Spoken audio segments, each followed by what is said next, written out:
Greetings and salutations. My name is Colin. Always with the salutations. Yeah, you gotta have the salutations. My name is Colin Moriarty. This is Greg Miller. Hi. Welcome back to another episode of Colin and Greg Live right here on twitch.tv/kindoffunnygames. Greg. Yeah. How was your weekend? It was excellent. Restful to an extent. A lot of emails. I caught up on the emails in the Kind of Funny inbox. That was big.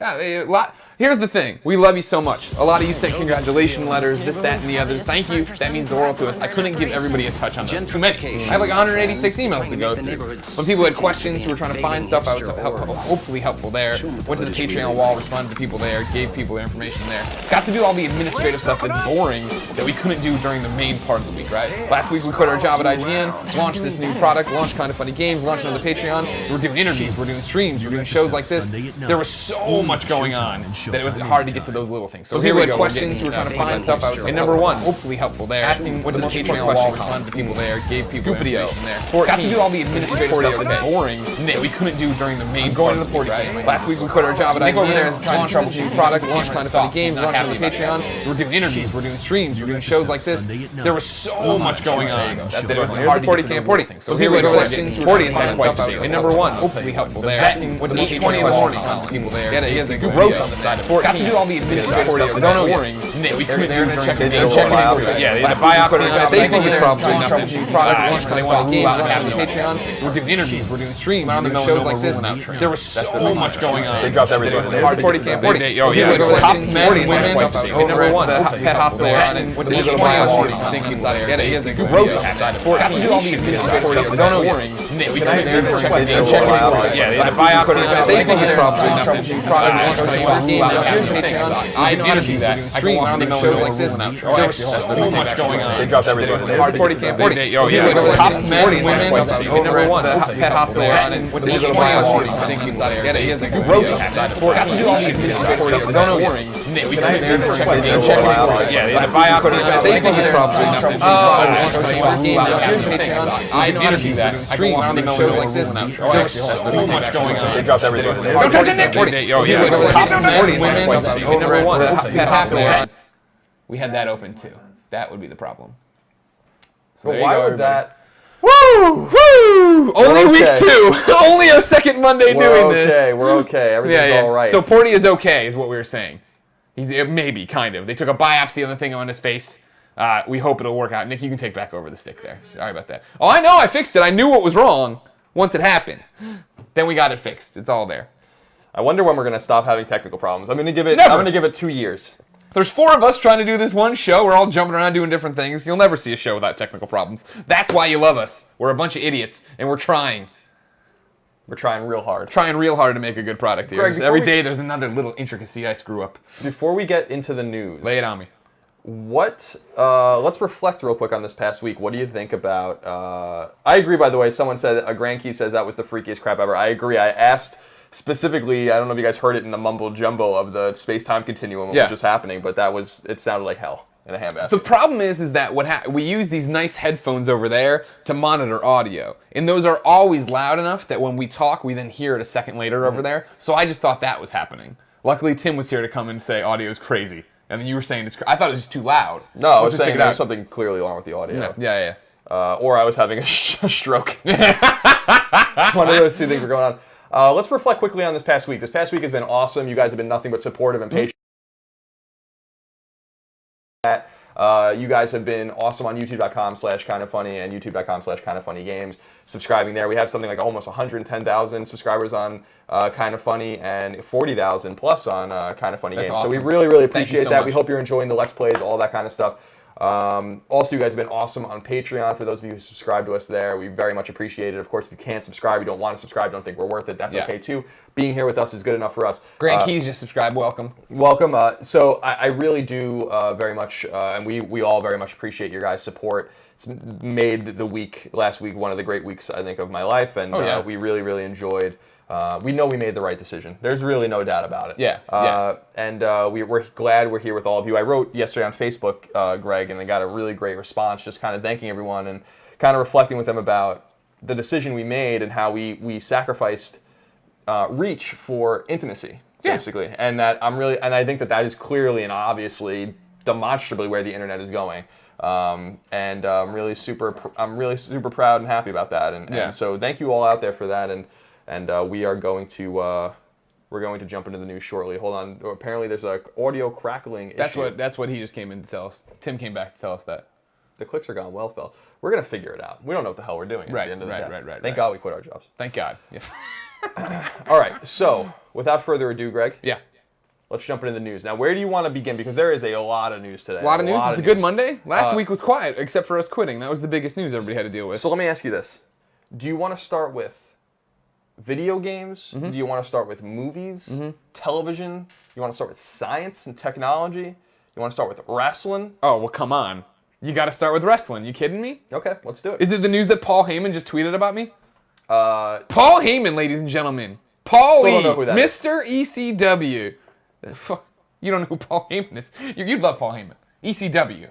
This renegade, hardcore, crazy-ass group of wrestlers out there in Philly doing their thing, making their way, playing at Hammerstein Ballroom all the time in New York, doing the extreme wrestling. They did this amazing thing. They changed the game. WWE copied them for the Attitude Era. Then eventually, they bought ECW. They got all these people. They brought... What? It's just down. No, I was fucking with it. It'll come back up in a second. Why are we... All right. Anyway. Yeah. This is the news for WWE. Okay. And this comes from WWE.com. WWE.com. Bobby Mellick. Okay. He says, WWE expected to announce Macho Man Randy Savage's first inductee into 2015 WWE Finally. Hall of Fame tonight on Raw.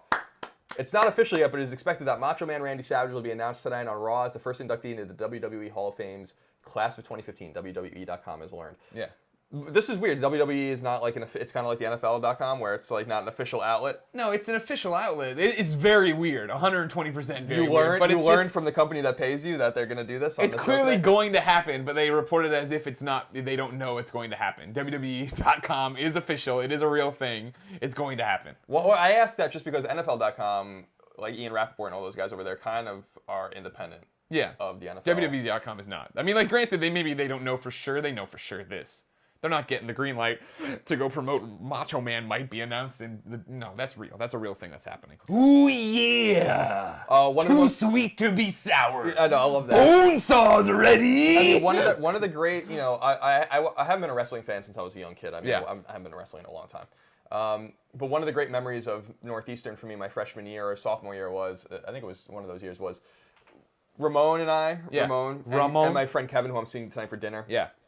And a few of our other friends, when Macho Man released his rap record, went to Tower. Hogan went to Tower Records and went at midnight on the Monday night. Was he there? No. Oh, we wanted to buy it. We thought it was so funny. I thought that was going to be the most amazing story of all time. We went and bought it. Yeah. And I think the people at Tower Records thought we were pulling their leg because we were. Nobody wants because this. The first place we went to was a place called Newberry Comics, which is like a famous store in Boston that sells comics and books and music and stuff like that, and they didn't have it. So. Wait, at midnight? We went the day before to see if they're going to be open. Oh, okay. I thought you were saying at midnight you went to two different places. I was like, damn, son, that is dedication to the old Macho Man. The old Mach. As far as people, just to answer people's questions about the Rezo. Come on, gang, work those thighs. Now do this. What's my name? Eat a Snickers. When I open this up, this goddamn ad. From the producers of The Mummy comes an all-new Snickers Oh my fucking God! What are you doing? I'm trying to make a better show and I'm making it way worse. That's what I'm doing. All right, there we go. Now it's done. Now you get to see the Macho Man in all his glory. I was about to move on, so we didn't really even. Well, now Nick's done screwing with the computer, so now I can show stuff again. So I just wanted to bring that up. There he is, Macho Man. Congratulations, everybody. Okay. All right, go on. Let's not. People are complaining about the audio quality again. It's because they're complaining about the quality of the fucking ad playing now because it's all delayed. We just served. Let's stay away from putting the browser up and not annoy anyone else. I think that they're pretty annoyed right now with the audio quality. Right? We gotta be better. Colin. We gotta be better. You always think everyone's super annoid. Maybe it's just because I'm always annoyed. You are always annoyed. And that's always that's why the little things you catch, are the biggest problems for everybody else. It would be vice versa, wouldn't it?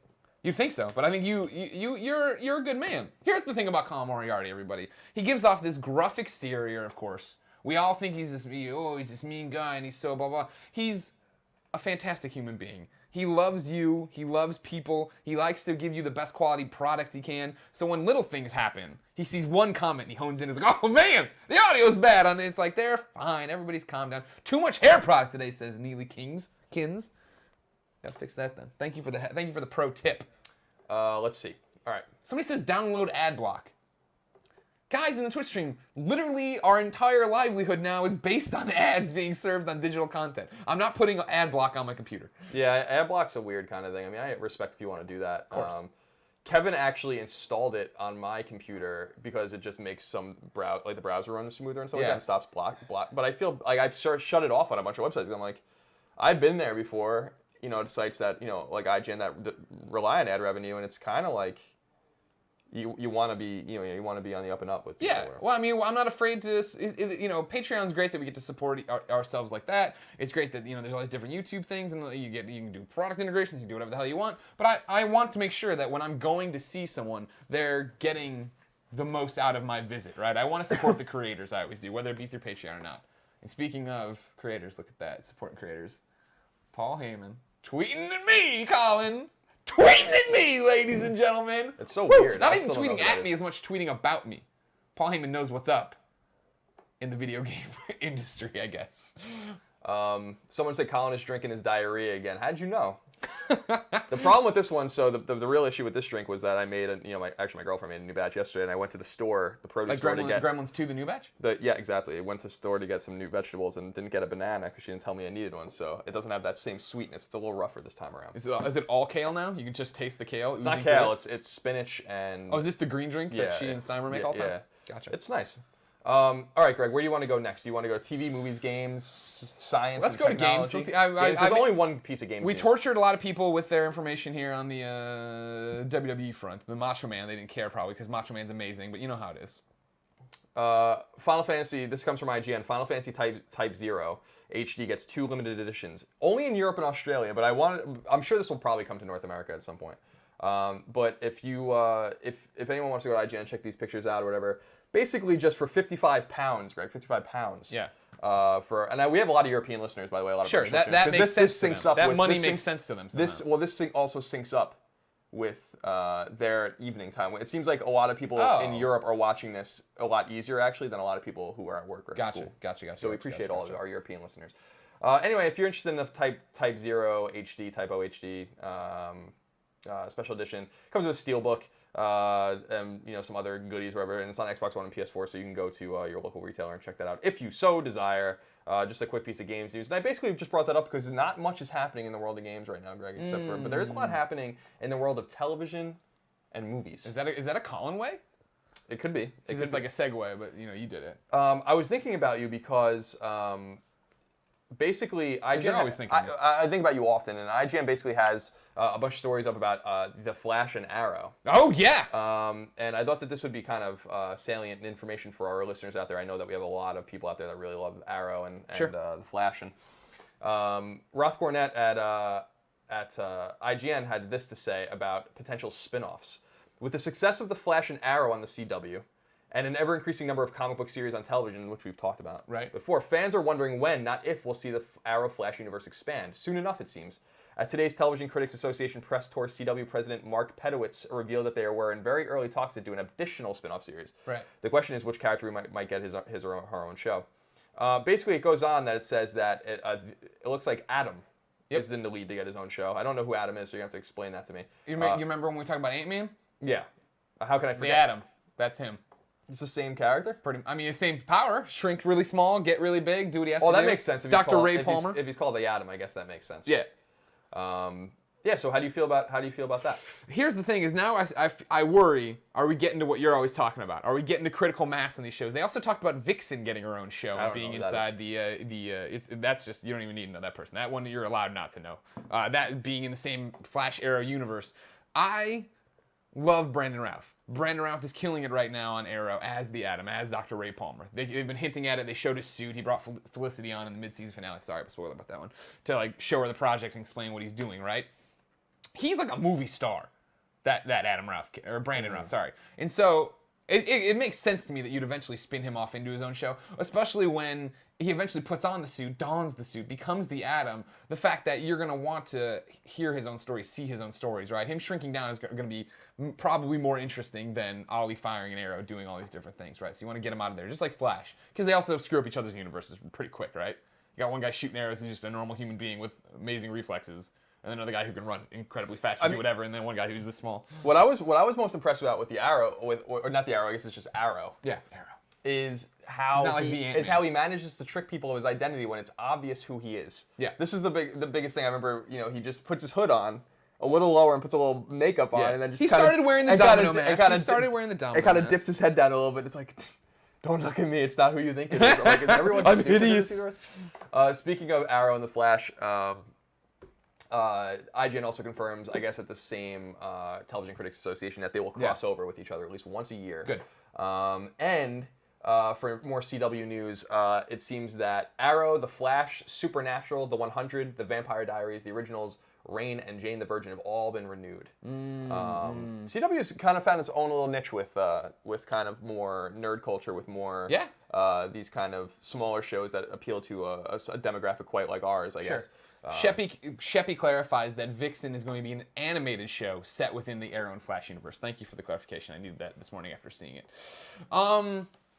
Yeah, there's a lot happening. Then they're talking about the Supergirl show as well, right? And the Supergirl show might have crossover potential. It's going to be on CBS. It won't be on CW. But this all started really with Smallville, right? Smallville set the tone for CW that we love these kind of shows. Let's go. And if you remember, they hinted around. They did like a pilot for the Aquaman show, and it never really went anywhere. They had their own Green Arrow at the time. He didn't get off on his own. But now they have, all these different shows going. I like them. I like them a lot. They're definitely an acquired taste. You always come in and you're like, this shit's terrible. Then you go watch a Celebrity Apprentice and all this other garbage. The Celebrity Apprentice is good TV. You watch, what's Below Deck all about? Below Deck's about a yacht. Below Deck is not better than Arrow. Dude, it's real. It's real life. It's about It is not real life. It's about a luxury yacht and the crew on the luxury yacht. Yeah, and they put them into all these dumb, stupid situations. It's fantastic. It's fantastic. It's a fun, dumb reality show to watch. Don't get me wrong. I'm just saying that I'm glad CW's found this niche. I do worry about them overpopulating it now. The fact that you're not talking about Vixen, an animated show tying into those universes, that doesn't really do it for me. Like there's a connection to Young Justice. People were saying, all right, but I'm not going to go out of my way to watch that, right? An Atom show, I like Brandon Routh a lot. I like his interplay with Felicity. I don't think he works in the universe like, what I mean? He can't be the Green Arrow from Smallville. He has to go out and do his own thing. Otherwise, like, that universe gets really weird. But it'd be interesting to have an Atom show. That'd be a good counterpoint to Ant-Man. Because shrinking people, that's going to be a big deal next year. Apparently it's the year of the shrinkage. Apparently. Some people are saying I don't understand reality TV, and reality TV is not real. I beg to differ, my friends. I beg to differ. Perhaps you don't remember The Mole with Anderson Cooper, because I do, and it was fantastic. And it was all real. Greg, speaking of Ant-Man, Entertainment Weekly had a really interesting story that I came across today. It was written on the 9th, so this was on Friday, I guess, right? 11/10/9. Ant-Man trailer attracts a giant-sized 29 million views. Damn. The story said, so it must be much higher than that now. Yeah. It says, Ant-Man may not be the most famous Marvel superhero. In fact, Evangeline Lilly had never even heard of the character when she was approached to appear in an Ant-Man film, which arrives in cinemas July 17th. Yeah. Who's laughing now? EW can exclusively reveal that the teaser trailer for the Paul Rudd starring Ant-Man has attracted 29 million global views since its debut last Tuesday. According to Marvel, that's a higher figure than the trailer premiere for last year's Guardians of the Galaxy, which you may recall made $1 or $3 at the box office. It's a higher number of views than was garnered by the trailers for any Marvel film, excluding Iron Man 3 and the most recent Avengers clip. Interesting. So maybe me specifically, I look at this and I'm like, I know people are gonna be excited about this. It's gonna make its money back, but is this gonna be a big deal? Seems like the people are ready. I mean, that's what we talked about on Game Over Greggy's show. You can catch that over on youtube.com/kindafunny. Is the fact that you keep waiting for the bottom to fall out. But the fact is now, more than ever, it's the Marvel logo that means so much at the beginning. When you see that it's a Marvel Studios film, that's when people get super stoked and will watch this trailer a million times. And this is also like, just like Guardians, right? You're getting a character that I think the general public doesn't have an opinion on yet. So they want to watch this and see what's up. And like I said on the show, I still stand by. I think the trailer was good. I think the trailer was interesting. Michael Douglas, I love him. Love Paul Rudd. Mm-hmm. Character shrinking down, doing stuff. He's riding a flying ant. Michael Douglas is fantastic. That was weird. I don't know what to do with that, but he's a fantastic specimen. Michael Douglas? Yeah, oh yeah. Yeah. He's what I call a national treasure. Do you remember the game? Michael Douglas movie, Sean Penn. Everybody watched the game. Oh, the game. It's a mine. I thought you were saying that I remember the game of what you were talking about. I'm like, no, I don't remember that game. No, do you just remember the game? That doesn't make any sense. Greg, I read something that kind of distressed me this morning. Yeah. And it comes from The Hollywood Reporter. Okay. It says, Star Wars standalone movie loses writer Gary Whitta. I know! Friend of the show, Gary Whitta. The story by Boris Kitt says the following. Gary Whitta is no longer writing a Star Wars standalone movie. Whitta was working with Gareth Edwards, the filmmaker behind last year's Godzilla movie, on the project and completed a first draft, but he has now left the project, which will likely hire a new writer. Sources say Whitta is now moving on to his next project, which is unknown at this time. One of the projects on his docket is Starlight, Fox's adaptation of the Mark Millar sci-fi comic book miniseries. Quote, Gary has been a wonderful, inspired contributor, and I enjoyed working with him tremendously, end quote, says Edwards in a statement. Quote, I'm so grateful for all those contributions, end quote. Said Whitta, quote, the year I spent working with Lucasfilms on the Star Wars film has been by far the most rewarding period of my entire career. As a lifelong Star Wars fan, I'm deeply grateful to have had the rare opportunity to contribute to a new chapter in its ongoing cinematic legacy. The film is going to be amazing, end quote. Whitta and Edwards have been working on the film since May 2014. So how do you feel about this? Because I feel like, first of all, and I'm pulling up his wiki just so I don't miss anything, Gary Whitta is kind of like an OG in the gaming industry. Right.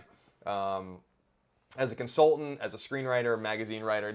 Well, he was just like us. He worked at PC Gamer forever and ever and ever. And then when he left there, that's when it really started. He wrote the Book of Eli, which then became a major motion picture starring Denzel Washington. And then it was like off to the races for him. He did a whole bunch of cool. He did the M. Night Shyamalan movie After Earth. He did the Book of Eli. And then he got on to do Star Wars. He's got different shows he's always talking about doing for YouTube. Maybe I'm on one. We'll see. Now, what do you make of it though? Because it's I understand he has other projects. He's in demand and all that kind of stuff. And we're so happy for him. He's a great guy. Yeah. But does this spell like that maybe they were having trouble writing the movie or something? Because like, why would you? I mean, I don't want to presume to know what his situation is. Maybe it's just not. It's just another project for him. But like walking away from Star Wars after writing the first draft and probably none of that being used in the final movie because if another writer comes on. Right.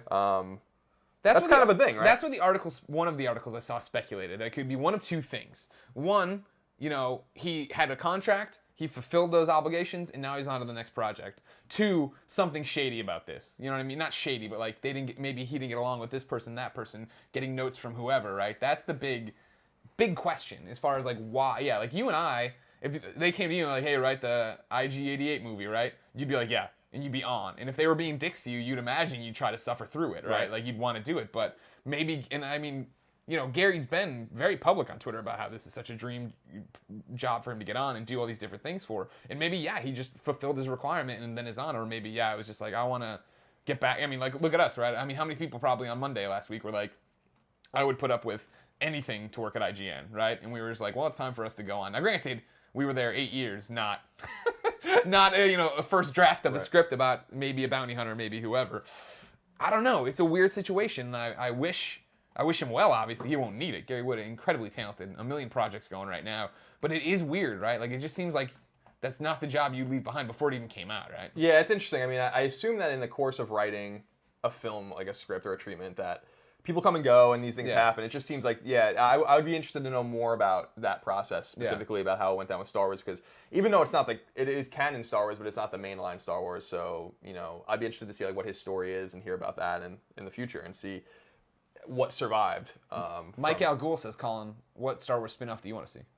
I mean, I think it would be fun to see, and it's not a spin-off because it's already been written, but like kind of a more movie adaptation of Shadows of the Empire, in terms of, you don't really need to include the core cast, and you can't because they're all old now or whatever, but like really what was going on with Dash Rendar and all those guys and Jabba and stuff. I think that would be kind of an interesting take, but something right after the fall of the Empire I think would be good too, because we know that the next movie takes place at least 20, 30 years in the future from the destruction of the second Death Star, but it would be interesting to see what happened in the Empire in the immediate aftermath, 6 months after the end of Jedi. Real quick while you craft your tweet there. I want to get somebody in the chat here was shouting out that how much they love the new new overlays. We have brand new overlays here. These are from a Twitch viewer named Jake Brennan. He was very nice to send these new polished overlays. They get a little bit more information out there. They get better things for you. Let me correct this one up here. That's wrong. It's not. It's going to be Smash Brothers with Tim and Nick at 2 p.m. But you can see where I was screwing around with it. They're very nice. Thank Jake. Thank you, Jake. We appreciate you. There you go. Let's stick with Star Wars real quick because I saw this as well. This is from comicbookresources.com, written by Kevin Melrose. He says, Billy D. Williams returns as Lando Calrissian on Star Wars Rebels, which I'm pretty interested in. I know a lot of people really enjoy that show.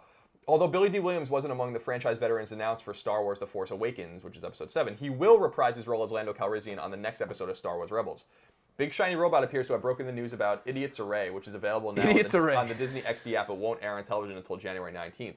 Visual confirmation, that is screenshots, soon follow that Star Wars Insider contributor Tim Vkoven and a Star Wars fan. In the episode, Zeb loses the droid chopper in a game of Sabacc to Calrissian, kicking off the string of adventures involving the crew of the Ghost and some gangsters, etc. and so on. Yeah. That's cool. I think that's promising because my hope is that, and we've talked about this, I think, on Game Over Greg's show. I don't know if we talked about this on Colin and Greg. Why isn't Lando in the new movies? And are they like keeping that secret? Because he's somewhat of an important character. I mean, especially on the assault on the second Death Star, he's like essential. From his appearance in Empire all the way through, I mean, he's a core character, just as core as Han, Luke, or Leia. So I'm a little, or 3PO or R2. So I'm confused about why he wasn't included, and maybe he's not interested. But this shows his, I thought maybe Billy D. Williams is just chilling, like he doesn't want to do anything.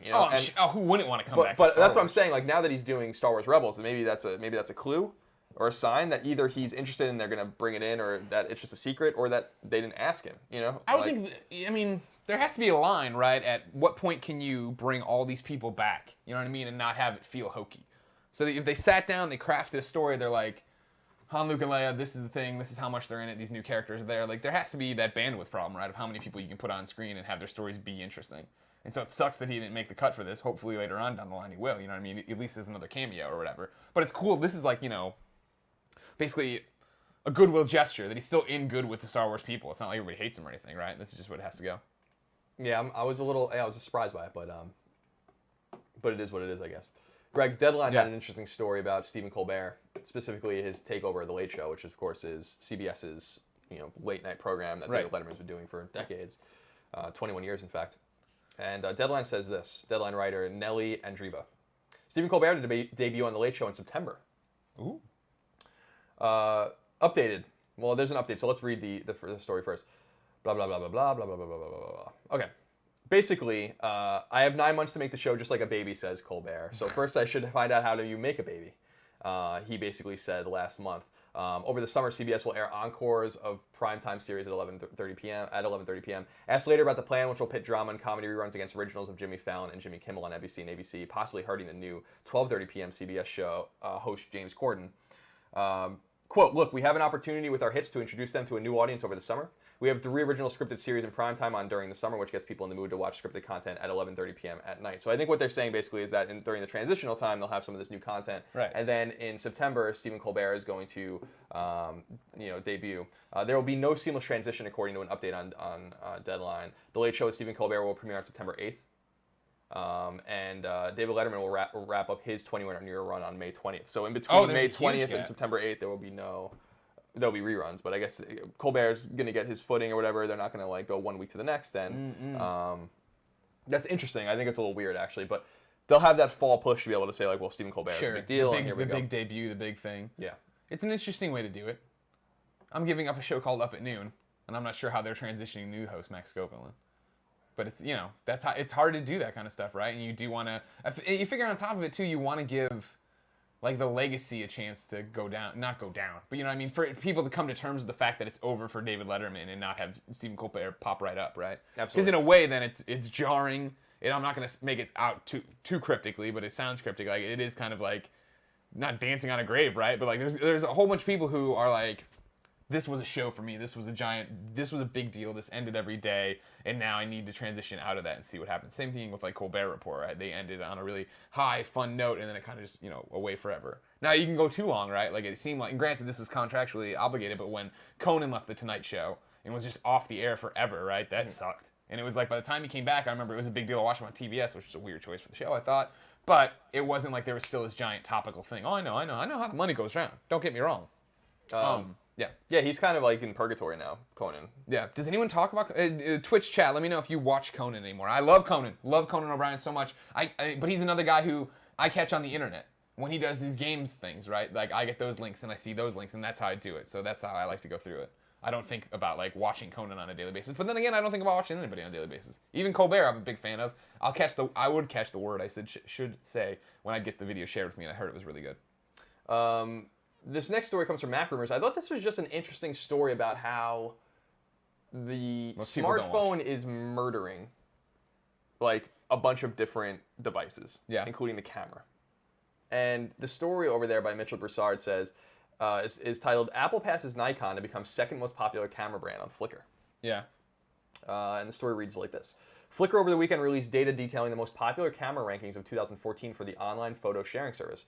With 100 million users uploading 10 billion photos last year, the usual standouts of Canon and Nikon edged out most of the competition. But most interesting was Apple moving past Nikon to take second place in the rankings. And so basically top cameras used on Flickr, which of course is a place for proper photographers and amateur photographers alike, but to put their pictures up there. Canon 13%. In 2013, and Canon has 13.4% in 2014, which is interesting. Yeah. But Nikon at 8.8% in 2013 is second place. Apple now 9.6%, up from 7.7%. So people are really using their cameras in a more serious way, much like they were, I think, earlier in the decade or earlier in the century with their MP3 players being kind of transitioned away to use first as the iPod and then the phone itself. Yeah. So I thought this was really interesting, but I was reading the comments on here, and a lot of people were kind of mad about it because... Of course they are. It's the internet. Yeah, well, it's just like traditional cameras will never go away and always be. Of course, it's like we talk about the movie theater. The movie theater will never go away. Of course, the traditional camera will never go away. But once these phones solve issues like zoom and because digital zoom is kind of whack and things of this nature, surely as the technology continues to get better and catch up more and more. I mean, this device is just it's your camera and your computer and your lover. And your lover, for sure. Yeah. It's for sure your lover. Yeah. It's your MP3 player, it's your movie viewer, it's everything. It's it's just a remarkable thing. So I thought those were really interesting statistics. Is it surprising though? I mean, that was my biggest thing. I remember back in the day making like not a New Year's resolution, but like this thing like I'm going to carry my digital camera with me for like a month. Just with me at all times, cuz there's so many moments I would like to take a dumb photo, you know what I mean, and do something or blog about it later on, cuz that's how it was back in the day. You had a blog on WordPress sites. You couldn't just broadcast live here. But that's how you broadcast. But once it's funny, you can go through your iPhone, and you go into your pictures and you say, all right, let's sort by year. You know what I mean? Like you bump it back and forth, and you can see pretty much over time as it quickly became like, okay, like I first get the phone, I take some photos, then you know what I mean, you pull back even further, and it's like okay, but like years they just get bigger and bigger. Like I take a lot of photos. But like, 2008, I got the phone for the first time. 2009, not that many, but 2010, 2011, 2012. Do you delete pictures? I go through and always delete stuff. I mean, I took a photojournalism class at Mizzou, right? And the one thing that I took away from it that I thought was really interesting was always work your shoot.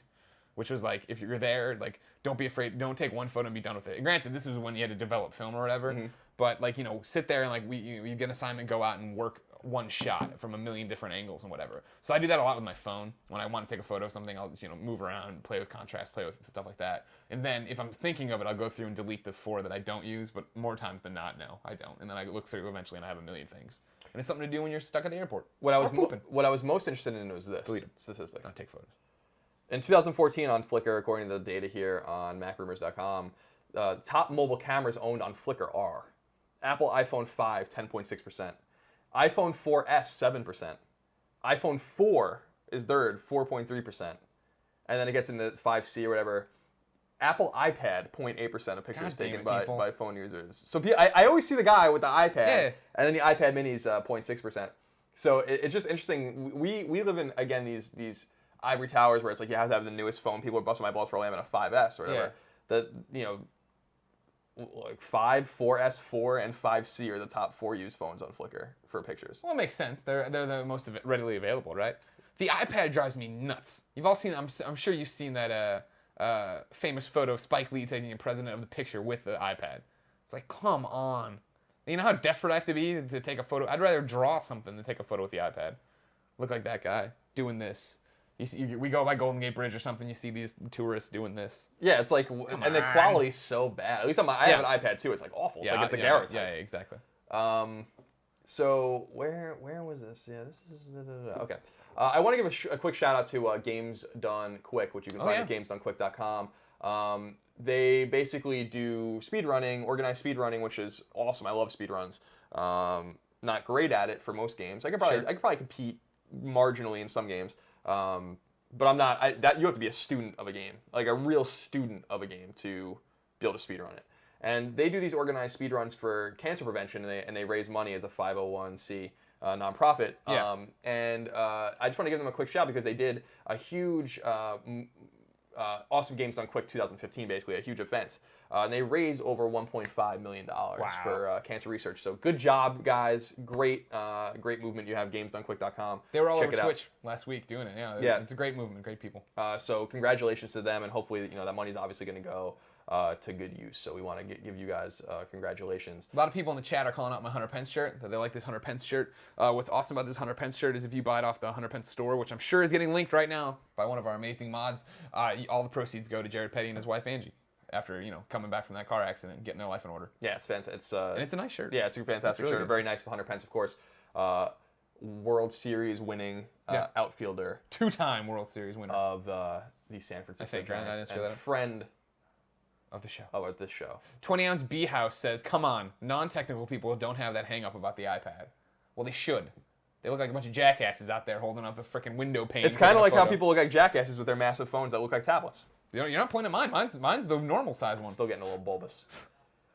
Greg, real quick news. Yeah. Mad Men, one of my favorite shows. I think you're kind of sour on it a little bit now. I think that I still like Mad Men. I still watch Mad Men on a weekly basis. It's just, where are we going? What is the story anymore? You know what I mean? I feel like we're gonna find out. We're just watching people's lives, and then I remember that this is like your hate for The Walking Dead, so I kind of clam up about it eventually because I don't like what you say about The Walking Dead, but it's the same thing. I don't. You don't bother me. It's your opinion. I'm just watching. No, well, I'm just saying that I'd be a hypocrite. And I don't want to be that. I'm watching interesting people's lives. I just thought in the beginning when it was all spoilers, double life stuff, that the show was building to something, and then once all those like skeletons came out of the closet, the people he cared about, then it was just like, all right, you're a shitty dad and husband. Like, what happens next? You know what I mean? I think the show is getting awesome. I think the show is getting like really cryptic and weird, which I think is cool. Are you one of these people who thinks he's gonna die at the end?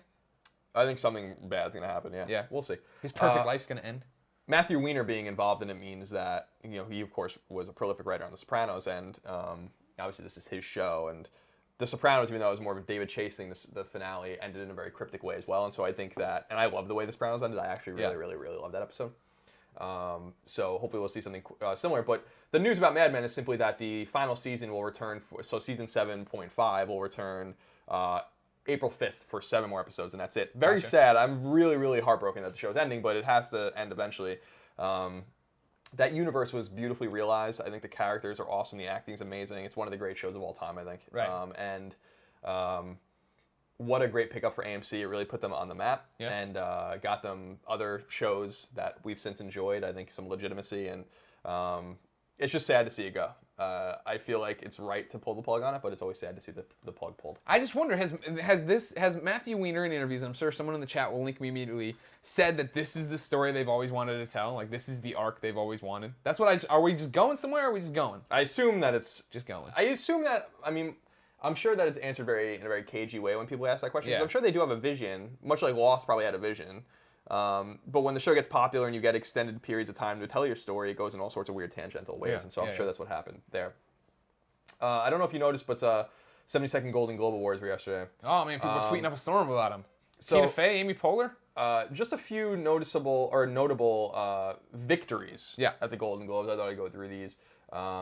Best Motion Picture for Drama, let's see, it's Boyhood. Julianne Moore won for Still Alice as best performance by an actress. I like Julianne Moore a lot. I was watching The Big Lebowski the other day, and she's awesome in that. Yeah. Best performance by an actor in a motion picture, drama. Eddie Redmayne, The Theory of Everything.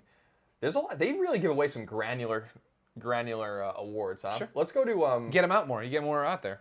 If on TV Globe, on the TV winners, let's see. Best drama, The Affair.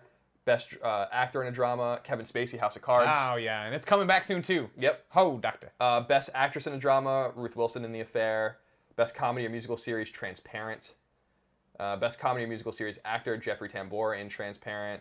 Best actress in a comedy or musical series, Gina Rodriguez, Jane the Virgin. Did you see or hear any of the Jeffrey Tambor stuff, like his speeches and whatnot? No, I saw someone tweeting like this was the most memorable or notable thing that someone said or something. I don't know. Yeah, it was him like thanking the transgendered community of like accepting him and allowing him to play this role. It was really touching to see that. And I heard that somebody in the comments here was saying Michael Keaton had an amazing speech too. I haven't caught that yet. That's very nice. Yeah. You gotta acknowledge people that allow you to do the things you do, for sure. Let's see what else. Best TV movie or miniseries, Fargo. TV or movie miniseries actor, Billy Bob Thornton on Fargo. TV movie or miniseries actress, Maggie Gyllenhaal, The Honorable Woman. Some of these things I've never heard of.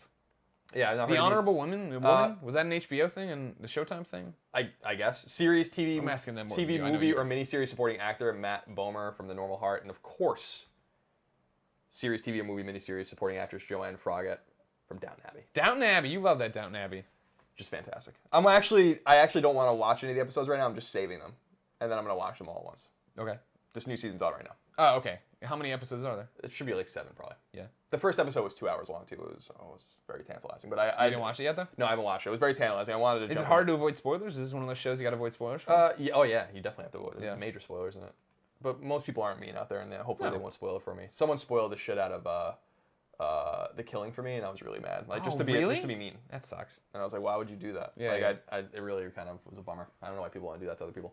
Just a few more pieces of news, Greg, and then we'll jump into the chat. This is right up my alley. I'm really excited about this. So there's a space probe called New Horizons that launched in 2006. It's going to Pluto, and it just woke up. And it's near Pluto. This story comes by way of LuminaryDaily.com, and it says NASA spacecraft wakes up near Pluto, 2.9 billion miles from Earth. Okay. And why I'm excited about this, well, let's read the story real quick, and we'll get into it. Unpack it. Quote, after a voyage of nearly 9 years and 3 billion miles, the farthest any space mission has ever traveled to reach its primary target, NASA's New Horizons spacecraft came out of hibernation today for its long-awaited 2015 encounter with the Pluto system, end quote, NASA announced in a statement on Saturday, December 6th. So this story's a little bit old. New Horizons was launched on January 19, 2006, and has since traveled 2.9 billion from Earth and is now within 162 million miles of Pluto. This is a, quote, this is a watershed event that signals the end of New Horizons' crossing of a vast ocean of space to the very frontier of our solar system, and the beginning of the mission's primary objective, the exploration of Pluto and its many moons in 2015, according to New Horizons principal investigator, Alan Stern. After spending 1,873 days in hibernation mode, operators at the Johns Hopkins University Applied Physics Laboratory in Laurel, Maryland, basically woke it up. And it pinged them with a radio signal, which took over 4 hours to get to them. Damn. Because of how far away the space probe is. And it was the Star Trek song, Where My Heart Will Take Me. That's awesome. And what's really exciting about this, I'm a space nerd, I love this kind of stuff, is that Pluto is really fascinating to me because no matter how good, we obviously have space telescopes that remove the atmospheric effect on observing faraway objects. Pluto's really small. I mean, Pluto's like smaller, I think, than the moon. Okay. We're not able to get a good picture of it. And if you look at pictures of Pluto, it's just basically like 4 pixels or 5 pixel pictures, and maybe a few pixels of its moon shower and kind of going around it. And we don't know what it looks like. Like, it's really exciting. We've known it's been there for 100 years, but we don't know like what it looks like. Yeah. And this probe was sent before it was demoted from planet to, like a planet status. Tough which break is so for funny. that probe. But it's still really cool. I'm really, really stoked about it. Like, So when did the photos start coming back? they're going to start sending back data in the coming months, and I think they make their closest approach in July when they'll be like right on it, basically. And that's just so exciting and so cool because we really don't know what it looks like. It's so tiny. It's just out there in the far-flung solar system. So I just find it so fascinating. We can fire this stuff out into just the oblivion of space, and then not hit another asteroid, not hit this, nothing shifts. The calculations, Colin, to make sure these effers get there. It's amazing. Like, they really did calculate it years ago that like just go in this direction at this speed and you'll be where you need to be. Yeah. And then they turn it on hoping that it's all right. And like a decimal point can be in the wrong place and it can be in like a totally different place. Yeah. Another dimension. It's fascinating that it's so far away that it takes 4 hours for its signal to get back. And it's going to be exciting when pictures start coming in and we kind of start seeing this planet because we've identified new moons going around Pluto, but Pluto's so small and its primary moon is so big that they think that they rotate around a central point of gravity that they kind of like go around each other, which is really cool. Yeah. So props to NASA and just all the people that are way smarter than us out there that allow these kinds of things to happen, and why I try to encourage people to get into, even though we majored in journalism and American history and stuff like that, like the future is science, technology, engineering, and math, Yeah, STEM. Sure. Oh man, if you're an engineer, you do great. Every engineer I know, really, really unhappy because their job sucks. But man, do they make money! Doctor. Aaron Foray says mass relay with question marks, and that's a good question because in Mass Effect lore, when humanity goes to Pluto, after they find the remnants on Mars, they go to Pluto and find that the moon around Pluto is actually the mass relay that they used to find the rest of the galaxy. So maybe they're going to find that. That'd be awesome. Well, how great would it be if we got to Pluto and there were aliens on it? And they're just like, whoa. What up? Primitive aliens. They look like the bugs that roll the roly-poly bugs, but they're there. Yeah. They're doing their They're thing. doing their thing. They're just hanging out. Noza Juice, I think I'm saying that right. Asked Colin if you read The Martian. I'm reading it right now. By You like it, right? It's good. It's really There's interesting. another one of those you told me about. And I'm like, damn, that sounds like a good one. I'd like to read that. Yeah, it's really cool. It's about it's a book about an astronaut who is his fellow astronauts think he's dying or dead when they're leaving the Mars, and they leave him. Yeah. And then he's alive, and it's about how he has to survive on Mars by himself with like no communication. Yeah. It's pretty awesome. The final piece of information, Greg. Final piece of comes information from Deadline as well. And the news is this: that Taken 3 is the top movie in America right now. Taken 3. Well, I mean, what else is out that could even contend? Selma was number 2, Into the Woods number 3, The Hobbit, The Battle of the Five Armies was number 4 in comparable amount of theaters. Taken 3 though made 14.7 million on Friday, 15.4 million on Saturday, and 10 million on Sunday. I like Taken 1 a lot. Couldn't get motivated to see Taken 2. Not that motivated to see Taken 3. No offense to Liam Neeson, amazing actor. Get out there, Qui-Gon, kick some ass. But notable still is Hunger Games still holding on. Total cumulative domestic $329 million. Some of that's our money. We we paid went. to go take a nap there. We went. Let's see what else is I there. did. Annie has cumulatively made about 80 million. Night at the Museum, Secret of the Tomb has made about 100 million. So nothing out there that's too notable. The Hobbit obviously has made 236 million, which I'm sure is way low for what they wanted. Sure. But who would have thunk milking that book into 3 movies? Yeah, Would huge blow up mistake. in your face. Huge mistake. So Greg, Yeah. that is all the news of the day. or Time for the weekend. chat. So let's jump into the chat and see what everyone's doing and how Remember, this is everyone what we is. want to talk to you guys. It's Monday. What's happening? What games are you excited for this week? Did you play any? What do you got? The Evolve beta coming up this week on Xbox One. Everybody's excited for it. H1Z1 early access on Thursday. I'm excited to see what that's all about. Yeah, that Let's should be jump on interesting. there. Yeah, absolutely. It's our second week of freedom. We're out here floating in the world. Today I'm going to go film my final up at noon with Troy Baker, who's on the show tomorrow then. We're also doing a Saints Row live stream tomorrow too. I've been getting texts though, as usual, trying to fly into San Francisco is a disaster. Troy Baker's delayed. So we'll see if that works out. We'll sit tight. Luckily, I brought an audience back in again for this up at noon, so they'll have a nice, exciting hour to sit around and do nothing. Yeah, flying in San Francisco is rough. It's also very choppy flying in San Francisco. It's a little scary flying in San Francisco. There's only 2 cities that are very similar in that respect. Yeah. Boston is really scary to fly into as well. Because like you're flying in the water and then suddenly the land just appears and you like hope that the pilot knows what he's doing, basically. JFK is actually somewhat similar. It's the fog that gets you coming in here now. Yeah, but the fog Disaster. kills you. And I just feel like you get the wavy kind of, like, Yeah. Jesus Christ, I think we're going to die kind of thing going Wow. on every once in a while. It's harsh. So Greg, let's jump in and see what our loyal viewers have to say. There's over 4,300 of you with us right now. We very much Damn. appreciate your support. We hope you're enjoying the show. Give us your feedback. Let us know what's up. Greg, Yeah. I'm going to go with this one. Game Boy XZ says, did the Dallas Cowboys get robbed? Yes. The catch. They did get robbed. That was a catch. Yeah. He made a football move. Yeah. He dove towards the end zone. He took 3 steps with the ball in his hand. Garbage call. Now, I don't care who wins that game. I have Yeah. no investment in the NFC. I don't care. Well, we didn't want the Packers to win. Just give me that at least. Well, I mean, I don't cheer, I honestly I don't cheer care. against the Patriots for you. You can cheer against the Packers for me. Yeah, well, That's everyone hard. hates the Patriots, Greg. I think the Packers Seahawks is gonna be a good game, but the yeah. Cowboys, and who knows what would have happened? Like, the Packers would have gotten the ball back with time. They might have been able to kick a field goal. Anything could have happened, but the Cowboys got robbed. Right. But it wasn't so much the referee's fault as it was they were calling the rule, the Calvin Johnson rule, that was established, and the Lions actually tweeted out Right. to the Cowboys making fun of them, basically being like, "We know how that feels." Yeah. So I wasn't making fun of them as much. Just well, being there. sympathizing. Yeah, exactly. Sympathizing exactly. with them, commiserating. I got one here. The Joe616 wrote in and asked how Portillo is. Again, Oh, yeah, we we- gave the Portillo update, but it was during the double speak and everything was crazy and it sounded like we had tongues. Portillo went to the vet today. Here, I'll put on Porty Cam, even though he's just putting his head backwards to you. So he's very, very tired today. He's a very tired dog. He went to the vet. They expressed his anal glands. They trimmed his nails, and then they took a biopsy on this lump he's got over here. And then so he's totally tired from being stressed out. Number one, he hates going to the vet. Number one, Colin. Yeah, what does he like when he goes? Oh, because he likes usually being around people. He's a whiny little baby. Well, he understands, like, I walk him around the block. So as soon as we go over one block and we're not going to the corner store, all hell breaks loose. If we're not, you know what I mean? If we're just walking and he figures out that we're not in normal spaces, we're not going to Starbucks, we're not going to Uncle Benny's, we're not going to Oh, you bring him to Uncle Benny's? yeah, I put him outside on the little thing. If we're not going to any of those places, he knows real quick he's going to the vet. So he does the whole thing where he plants his feet and tries to bargain with me and not go. And he finally just gives in and walks like he's a broken man. But then he gets there and he whines and he cries and he gets all wigged out and strung up. Then Really? I'm sure they got to pin him down and they got to give him injections, obviously. So he knows. It's funny. He knows. Yeah, he totally knows what's up. What's going to happen with the biopsy, we don't know. They said it's probably nothing, but maybe they want to take this to see if it's melanoma or whatever. So we'll keep you posted on the next time I get an update on that. But thank you for caring. Bob Portillo, who's too tired. Our very best to Portillo, of course. I like how we say it like he's not right here in the room. Our very best. If he doesn't understand what's going on, he might as well not be in the room. Let's see. No, that's not a good question. Because Sit and Duck asks Forza or Gran Turismo, but you're asking other people about that. Whatever you want to play is good. Yeah, exactly. Mod Nation Racers, yo. That's what it's all about. Kart racers. Mario Kart 8. Stuff like that. Danny X Vigil says, I'm Batman. Okay. So he's outing himself. I don't understand. A lot of well wishes for Portillo.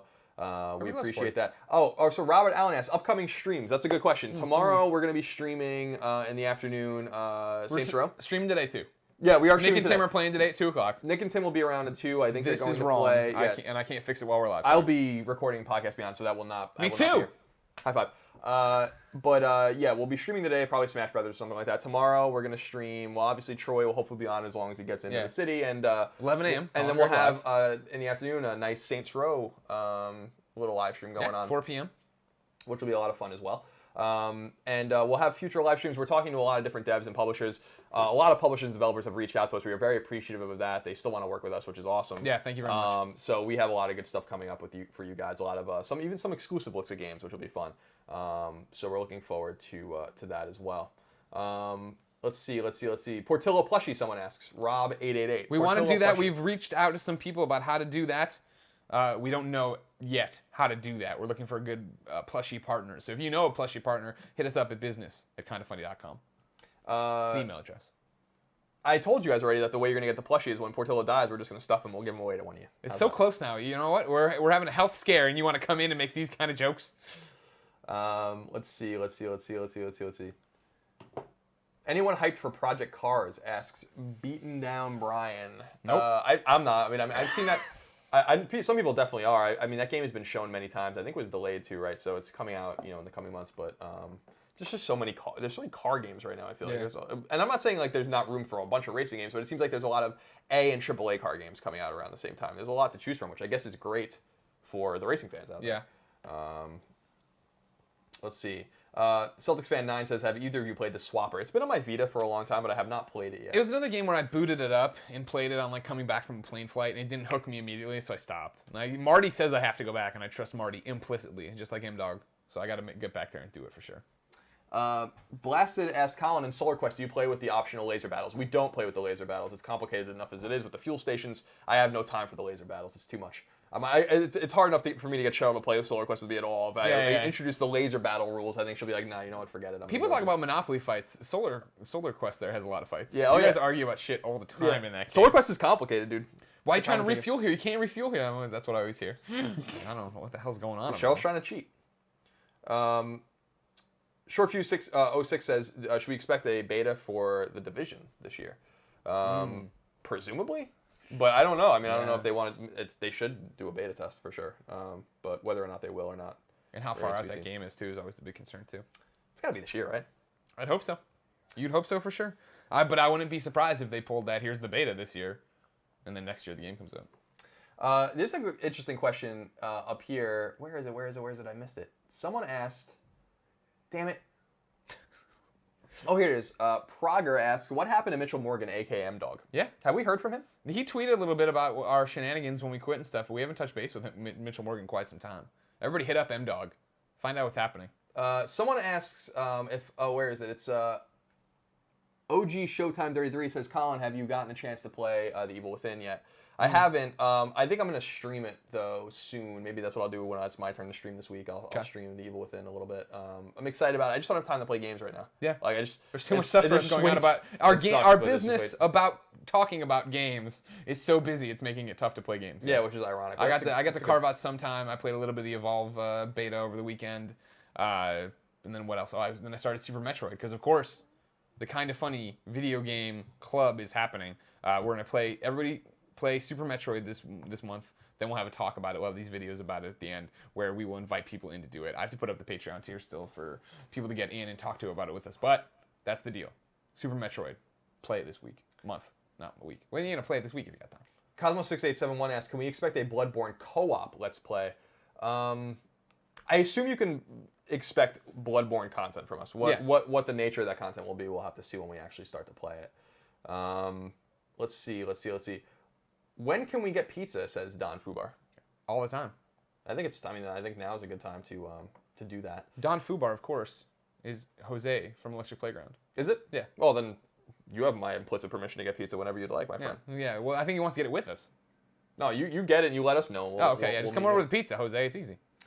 Greg, let's do a couple more questions and then maybe we'll do sub-only chat since it is noon. All right.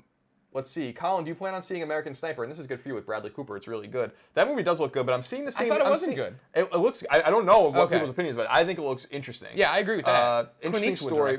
Interesting story. Cheryl had a good point, though, when we were watching TV the other day. We were watching football all weekend, so... Yeah.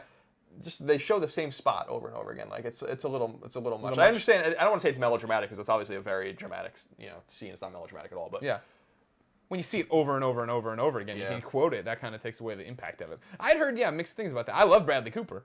I'm a big Bradley Cooper fan. I think everybody is. I want to go see it, but then I heard it wasn't great. But of course I won't go see it. Just put it day and date digital. If it was out day and date digital right now, maybe I'd buy it. Maybe I wouldn't, but maybe I would. Final question before we go to sub only. Sing60 says, want to see Greg become the best MGS player in the world. Oh, we added another, of course you guys have been way too crazy supportive. Thank you. We enjoy the fact of how supportive you've been. But you've all been super supportive, so we added a new tier today on the Kinda Funny Games Patreon page to get some PlayStation Classics played. I do want to go through and do that, though. I do want to go through and try to become the best Metal Gear player, which means playing a lot of Metal Gear. But again, we're still trying to get into this rhythm of how we're going to be playing games while doing this. So I feel like entering into anything early. Now this got tweeted or put in the Twitch chat early.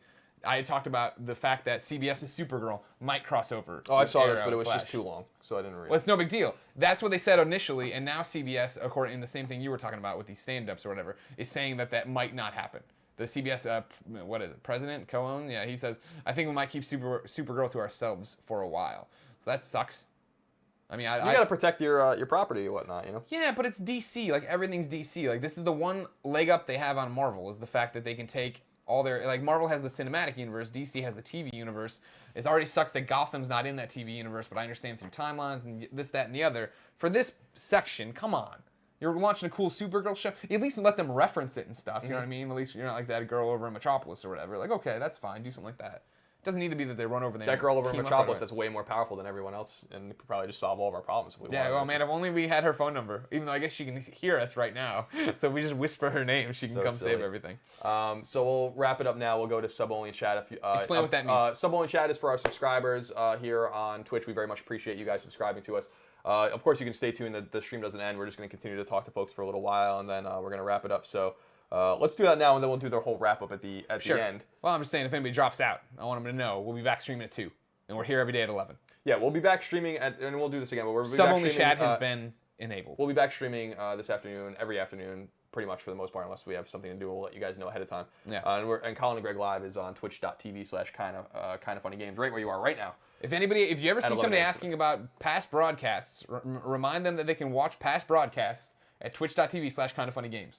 You just go down there. There's a link under our streaming information. What time we go? Click on it. Past broadcast. Everything we've ever done. And we're working on some sort of FAQ or some sort of calendar. Like we gotta make it a little easier. And so we're gonna do that. We're working on it. Trust us. We have much to do. Grant Wilson 88 says Taylor Swift for Supergirl. Greg, could you imagine if Taylor Swift was gonna be Supergirl? She won't. She's like on a different level of celebrity where she does not have to come be on a CBS show. But goddamn, would that be amazing? Girl's got chops. I saw him on Valentine's Day. I've seen it in the Blank Space music video. Porty, stop crying. Why is he crying? Because I'm moving him around. He doesn't like getting moved around. He's sore. He's tired. Oh, we made a blunder, Greg. Oh God, again? Yamigara asks, "What is in the swag box for this week?" We didn't introduce anything, so let's introduce a new item. Well, I mean, we only lost it looks like 100 people when we moved to subs only, so it doesn't matter. And the Kev Snow just joined us. Thanks so much, ladies and gentlemen. Thank you for being subs, for watching. Again, you don't have to give us money. If you do, that's great. Here's what happens: is each and every week on Colin and Greg Live, each and every day, we pick one item from the swag box to add to Friday's prize package. Then on Friday, we pick a name at random from whoever's in the chat room and the subs list to decide who gets the first package, or the package, not the first package. First package went out. So Colin, do you feel like, well, first off, we're going to give out an Origin shirt. We got 1 million Origin shirts. Remember, that's what we're streaming on, Millennium desktops. We use the laptops. We're big fans here. We'll toss Watch our in-depth unboxings of them on youtube.com/kindafunny. So would you like me to toss in a cartoon, another t-shirt, something stuffed? Those are the easiest things. Are you really going to give away the... Yeah. I'm going to wait till the unboxing, though. No, but this guy? Yeah. Yeah. Really? Yeah.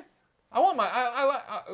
You and I. Put that on the table right now, then. If you have any really? If you have any balls. If I have any balls, all right, ladies and gentlemen, for this week's first edition of what we're giving away, this gigantic. This is awesome. I can't believe you're giving this away. Stay Puffed Marshmallow Man. He's way washed out right now, but look at him. He's hard. He's good. His head moves. He's mad. He's angry. This is the fabric there, but yeah, this is one of my many Stay Puffed Marshmallow Mans I have in this house.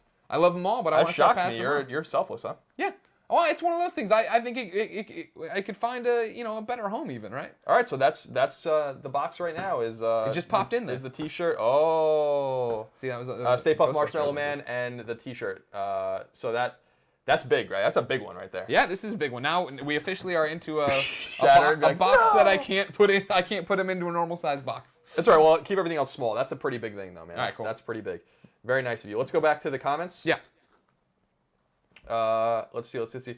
Aaron Foray says, Colin, there's a film adaptation of The Martian being directed by Ridley Scott. I heard. That sounds cool. pretty cool. But read the book. Let's see. And you for champs though. Are you guys still into trophies? Yeah, I am. I just don't have time to really deal with it right now.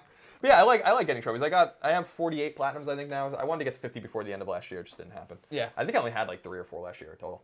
MZuber23 asks, excuse me, how do you guys deal with backlog games and keep up with the new games? With great difficulty, especially because there's nothing out right now. Yeah. We're really going to have to make time to play these other games. I think that the solution for us is going to be, at least to get games started, is to stream them. And I think that that will get us into the motions of playing games. But man, once... And I'm going to make time when the games that I'm really excited about come out. The Order, for instance, I'm playing the game. Yeah. I think it's just we have to be very selective right now. Right, and that's the whole thing, is just like, we actually, we have less office work, obviously, being we don't work at IGN anymore. But there's still there's pre-production on this, then we stop this, you have to eat, you have to set up the stream at 2. Like, once we all fall into the rhythms and everyone knows how to use the streaming thing and everyone knows, and we operate independently of each other, that's when it'll be fine. That's when we'll find our rhythm, I think, on everything else. Like, for me, the first game I really want to play, just to see if it's good, because I don't even know if it's good, is H1Z1, right? So Thursday, like right now, knock on wood, schedule's pretty clear. So we should end this. I should eat, and I should come back and just stream if it's up and running. You know what I mean? And then that's how I will play the game I want to play and have you guys be a part of it. But then we do run into games, like there's going to be games I want to play for story that I don't want to stream, or I don't, I don't want people to be, I don't want to have to manage the chat while I play something that is like, Like, I feel like even The Evil Within's a scary game, so that's great. But The Order, right? Like, I want to play The Order for the story. Now, granted, that doesn't seem like it's going to be a super serious story. But still, I don't want like the little windowed content. No, I understand that. We have to figure it out. Yeah. We have much to figure out. So much to figure out. So many things. Purple-headed hot dog asks, are you guys going to stream any Vita games? We actually are. We're working on it. Yeah, we're working on it. We had a nice dinner with Sony last week. Yeah. And we will be acquiring, hopefully, a PlayStation TV. Although, which will help greatly with the streaming, because we don't have debug Vitas, and even if we did, we'd have to have the HDMI out. It would be a whole rigmarole. It's a rigmarole for sure. Skeezy asks, what's for dinner? I don't know. And like that's a good question. I didn't make it to the store last night. Usually I go to the store on Sundays, prepare for the week, and then I cook my dinners throughout. But yesterday, Luis came in. If you remember Luis, he's the first person, the only person ever to support us on Patreon to be on the Game Over Greggy show. So he flew out here from Texas. He landed yesterday. I took him to dinner with Christine. We had a ball. Totally cool guy. Can't wait to make content with him for you guys this weekend, introduce you to him. But that meant we didn't go to the store. And then today, Troy Baker is trying to fly in for the final up at noon. We have Beyond. Then Troy's got a concert in downtown San Francisco tonight that I'm going to go to. So I imagine I'm eating out. I don't think I have anything ready to go. So that's what I think I have to do. You? I'm meeting up with an old college friend of mine tonight, so we're going to go to a bar and I'm sure just drink a lot. And that'll be enough. So you're just going to drink your dinner? Yeah. Gotcha. Danny Blue or Danny B10, I don't know, Blau? I don't know. Danny know. Blau? Danny Blau, what you up Danny to? B10U asks, how much sleep are you guys getting? Not enough. Although this weekend was restful. Yeah, this weekend was nice being able to sleep in, not have to get up and do an interview or stream anything or go in anywhere. Just like be able to see how long your body needed to sleep and then get up and go. Loco Lizardman asks, do you ever import games? We do occasionally. Our Vitas are imported. The last game I imported, though, physically was... God, what was it? Did we import Ni no Kuni at IGN? We might have. I think so. Yeah, you did. The Japanese version. You and Caleb. Uncharted. Welcome, Dansky. On Vita, we imported. Anarchy Reigns, we imported. Remember that game? That was a platinum game. Yeah. I don't think anybody remembers it beyond that. Beyond. Seems like a game that came and went, right? Yeah. Because the deal was with that one is that it was localized in English. So if you got it, you could just put it to the subtitles over. And we didn't have time to really do anything with it. It was kind of a waste of money, actually. Let's see. Are you... Big Richie 7 says, are you guys getting early access to games still now that you're not at IGN? So far, so. Yeah, I mean, I was gonna say, like, we're a few, less than 2 weeks in right now, but our situation with PR hasn't changed. In fact, a lot of old friends and colleagues are reaching out to us, asking us, nothing's really changed. Yeah, it's just a matter of our bandwidth. We have to kind of be selective. I mean, you're gonna see some. I mean, we already did Axiom Verge. You're gonna see Saints Row tomorrow, which isn't out yet, right? Yeah, no. Saints Row is an early stream. I didn't have time to put it in the thing. We have one of the developers coming to play with us, so it's a week before Saints Row comes out, playing that with them, and then we're going to an event this week for some Xbox games. We're gonna talk about that on Thursday. A lot of good stuff coming, and so far, access is the same. People are super stoked for us, excited to make content with us. Randy S8410 asks, will you have any IGN alumni on? We'd love to. It's ultimately up to IGN if they want to let their people on our show. Right. They're obviously more than welcome here. Those people are family to us. Ninjili asks, Greg, any plans to do a comic show? We've thought about it, we've talked about it, and here's the thing, is that in the past, and now granted it was a different landscape, in the past our comic content, such as like, hey, here's my Invincible thing, or this, that, or the other, they don't go bonkers in terms of numbers. So when we're being selective about the content we're making, we want to make sure we're talking to the audience. We're going to try it, I think, with mainly the Reacts videos. Like, Kinda Funny Reacts kind of gives us the chance to talk about anything under the sun and do it in a little, basically, conversation with Colin kind of setting, get it out to you right away. And so when big comic stuff happens, that's where I see it going, me explaining to Tim or whatever and going that way. But for sure, comics will always be a part of this show, because a little bit of a segment on Colin and Greg Live talking about whatever's happening in comics is easy, just like we did today with like the Arrow and Flash and Adam and all that stuff. Right. Luke B4TT, I think somewhat cheekily, says, can't wait to hear about Xbox games, with a little smiley face. We're going to see Xbox games real soon. Yeah. And Wednesday night we see a whole bunch of Xbox games, and Thursday you can expect a whole bunch of Xbox coverage. Indeed, the first event that we're going to as Kinda Funny is an Xbox event. Yeah. Beyond. Which is cool. Let's do let's do 3 more, Greg. 3 more. Purple Headed Hot Dog says, should Uncharted 4 be the final Uncharted game? Yes. No. Why not? No. They can keep that going forever. Sure, but I think I'm worried that as a huge Uncharted fan, the backlash we saw in 3, you know what I mean, me giving it a 10 or whatever, just in general though, people talking crap about that game, is that I think they need to move on to something new. And Naughty Dog has always been good about that, right? You know, you figure they checked Jak and Daxter at the door for PS3 and came out with Project Big, right? That was their thing. Uncharted, right. Let's do that.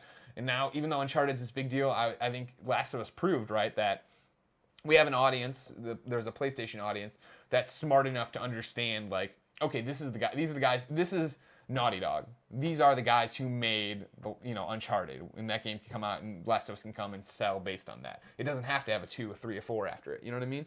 And so right now I feel like, yeah, you could keep doing them, and they probably will. Sony owns the franchise technically, so even if Naughty Dog's like, we're done, I could easily see it being pushed off on somebody else. But how many more times do we want to see Nathan Drake get caught up into crazy stuff? Yeah, I think and have that strife with Elena and Sully and this. It can use a break, but yeah, I don't want to see that go away. Personally. I love it. Don't get me wrong. I love that franchise, but I think if anything, you need to establish a new person and do like a Chloe game. Chloe and Cutter are off doing something. You know what I mean? And I know that sounds weird to plan an Uncharted without Drake, but an Uncharted 5, like at some point there's got to be a reboot coming. At some point there's got to be an Uncharted with no numeral coming too. I agree. My 2 cents. We'll see. Let's see. Like 3D. what is this? Stefan to baby says with your Step on the baby. With your new career path, what is your plan with working with other content creators like Rooster Teeth, Fine Bro? We plan on working with them as much as possible. Like that's the best part of why we love YouTube is the collaboration aspect, right? And I think you've already seen that before with me going to Rooster Teeth, with us having people like Aish Tyler on the Game Over Greggy show. We want to be working with people who we can help out, like, you know, or they can help us out, obviously, too. Hot Pepper Gaming did us a huge favor last week by having both of us on their channel with 200,000 Yeah, thanks subs. for that 300,000 Scoville metric favor, Hot Pepper Gaming. But, you know, like it's collaborating with other people and spreading your messages and stuff. That's what it's all about, and we're super excited to do that. I'm filming something this week. It's a super simple thing to get on somebody else's show that I can't talk about. You know, obviously, we're going to have Felicia Day through this week. We've been talking about that before. She's coming through at the weekend. We want to be with other content creators because that's what this is all about. I love the fact, yesterday people were commenting that Gus from Rooster Teeth, a friend of me, he tweeted at me when I was talking about, like, hey, a lot of you are asking, because I was going through all the emails and all the Patreon messages, and so many people are like, hey, you guys should get forums. I'd love a forum. And I was like, hey, like, I understand that, but, like, we're still trying to get the .com up and running the way we want. So forums are a ways out. Why not, for the meantime, use reddit.com/r/kindafunny, which is a great Kinda Funny forum set up by fans. And Gus responded to me, he's like, don't send people other places. Like, you have to, get a community going within your own ecosystem, which is great advice, and we want to do and we will do it. Don't get me wrong. Patreon kind of serves it right now, but Band-Aids to our bigger problems as we get the chance to grow now, right? We're a little potted plant that's been planted down the forest, so we have to grow organically. We can't just jump up. But so many people commented that it was awesome to see Gus give that advice to somebody who's competing in the space, which, of course, we are nowhere near Rooster Teeth, nor will we probably ever be, but it's nice the fact that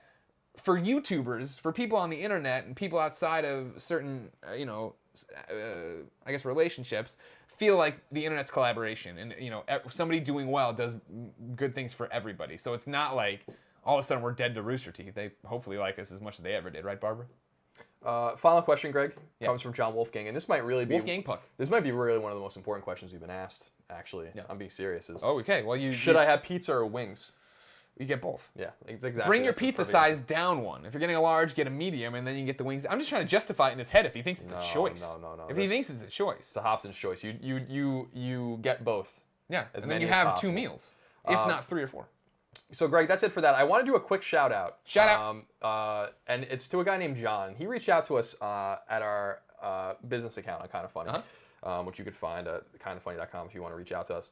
And I thought it was a bold email simply because he was basically saying that his wife and his wife's friend were working on a book for a long time. And it's in the spirit of Tolkien. And the book is called, let's see. Let me go through the email here. Flight of the Lionheart series. And they've been working on this for about a decade. Sure. He pointed me in the right direction to the book, if I can read it or whatever. I'm going to try to get a chance to read it. I'm not sure that I'm going to get a chance. We're just very busy. But I thought his email was really nice, and it's bold to reach out and kind of put yourself out there and be like, I'm interested in what you're thinking of this or whatever. So I just want to give him a quick shout out, his wife a quick shout out. Their book is called A Flight of the Lionheart. It can be found on Amazon. I don't know if it's good or bad. You can tell them and you can tell us. But they've been working on it for a long time. And if you're into fantasy, you're looking for a new read, check that out. I promised him that I would basically bring that up on here. I introduced him to John Adams and Packing for Mars and some other stuff. So I'm glad to be able to help him out in that way. So good luck with that. Shout out to Jake Brennan, who made our new graphics, which look better than the old graphics and have way more information and way cooler information on them. So thank you. Thank you for all that. And of course, thank you for the, we maxed out at over 4,300 concurrent viewers today on Colin and Greg Live. We really appreciate your support right here on twitch.tv/kindafunnygames. Thank you for tuning in. Colin and Greg Live is every weekday at 11 a.m. Pacific time. All things games, comics, movies, TV, nerd culture, space, technology, whatever is interesting that day. Through my point of view, I guess, because I don't want to guess all the stories. So sometimes it's just going to be real nerdy. Sometimes it can be not so nerdy. I think everything you just listed is nerdy. Even football is nerdy nowadays, and the way you do it. I love it. Grantland.com. Go there. Yeah. Riverboat Ron. Riverboat Ron. It's my dude. Yeah, we saw Riverboat Ron moment this weekend, but unfortunately it didn't ultimately work out for the Panthers, although I don't really care who won that game. Yeah. Thank you for tuning in. Find us on YouTube at youtube.com/kindafunny and youtube.com/kindafunnygames. We really appreciate your subscription there. If you guys want to sub to us and watch our videos, you can find us on Patreon at patreon.com/kindafunny and /kindafunnygames if you want to subscribe. If not, that's totally cool. You don't have to do that. We're here for you. So Colin and Greg Live, weekdays, 11 a.m. Pacific. We'll be streaming in the afternoon, most weekdays on Twitch, various things. Nick and Tim are going to be doing Smash Brothers this afternoon, so tune in for that.